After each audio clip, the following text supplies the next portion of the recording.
So I kind of skipped showing you guys some steps. It's been about a month since I turn myself so you hear me. It's been a month since I tried to work on this because of time issues. I've got 2 coats of the Pactra paint on here, and I used pinstriping, the same that's on my Monte Carlo. Inside, it's pretty shiny. It's like I said, 2 very light coats. This time I sanded it really well, and scuffed it up really well, more than you saw on the previous video. So I'll do 1 or 2 more coats of this, and then pull the pinstriping off. This pinstriping's not necessarily made for painting, and there's a little spot in there you can see, well, one-handed. It's starting to seep in on there, on the thinner part of the pinstriping. The front, I really screwed up, but that's where the majority of the stickers for the truck are going to be anyway. I accidentally sanded the windows. I wasn't paying attention instead of leaving them clear. So I sanded them even more and then masked them, and then I'm going to put black paint over it. So they'll just be tinted windows to match the other cars in my neighborhood. Big rims and all. Ha ha ha ha. Okay. So I'll put this back in front of the little air filter to blow some clean air on it. Oop.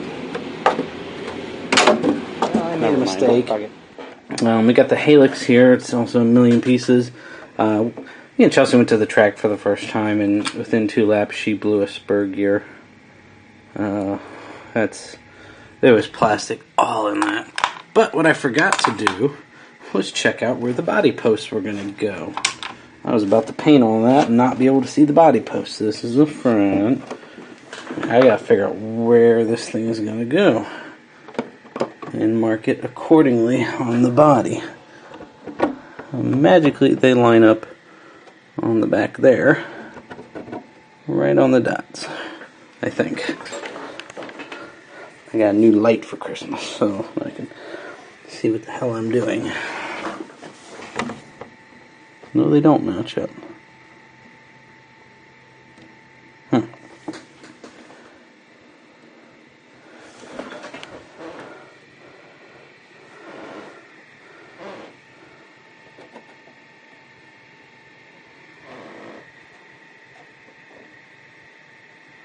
This is not going to be perfect.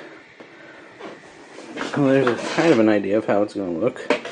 Now I need to do one-handed or 2 hands with this to put the marker on, but I'm going to just take a marker on the spots where it needs to go, and then drill them afterwards. Again, I got some painting done on the Halix body. Chelsea got mad because I painted it. She wanted to paint it because she wanted to do some designs. So I did the layer of blue, and before I did the layer of white pearl, which is that one, I just put some tape along it because she wanted to have some kind of design, and that's something. So I sprayed the pearl, and it gave it the blue, nice white effect. Then I pulled the tape off and did the black, and I thought it still would have been blue, but that's more of a dark purple. But other than that, I still just got to drill the holes. The pinstriping came out pretty sharp, and I like the black tinted windows instead of the clear. And I think there's still got to do all the stickers. You see where I kind of screwed up in the front, but that's going to be fixed by covering it with stickers.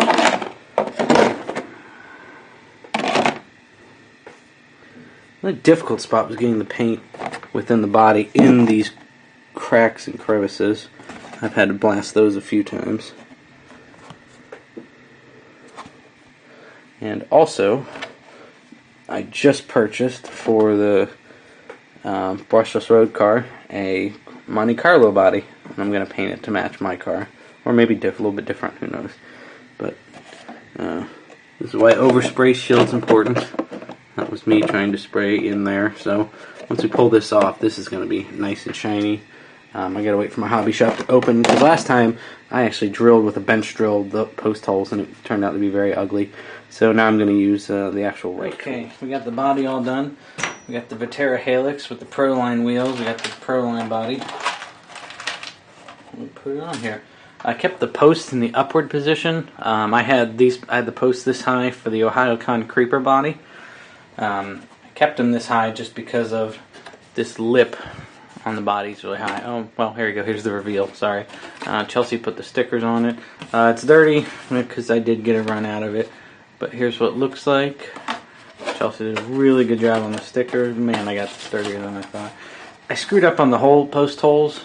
They're actually further in, so I just kind of reamed more and more and more in. So they're pretty awkward. But we got a Chevy Silverado 2500. Let's see how that looks on the ground. I lowered the back post and kept these the same. I bent this post when I was working on it to make it a creeper, so I have these cable ties to stiffen it up. So, like I said, it hits the bump. The front nose hits the bumper here. If I wanted to put it lower, I guess I can cut into that, but I don't really care. There we go. And so that's how that looks. You can definitely see, I'm just sticking my finger in here. This is under the body, so it doesn't completely go over the chassis, which is, I guess, a good thing for Chelsea because it's hard for her to get to the button, which is now just right here. So that's how it looks. Makes it look a lot bigger just because of how thin, it is compared to the Halix body. The Halix body was so much wider. So got my more bumpers than I know what to do with. And got my T-Bone Racing wheelie bar on the back. I think it looks pretty mean. And I got to drive out in the snow with the 18-tooth pinion. I highly recommend dropping this to the 18-tooth. You lose your top speed, of course, but it just powered through the snow and just accelerated with so much more response. So, pretty happy with this body.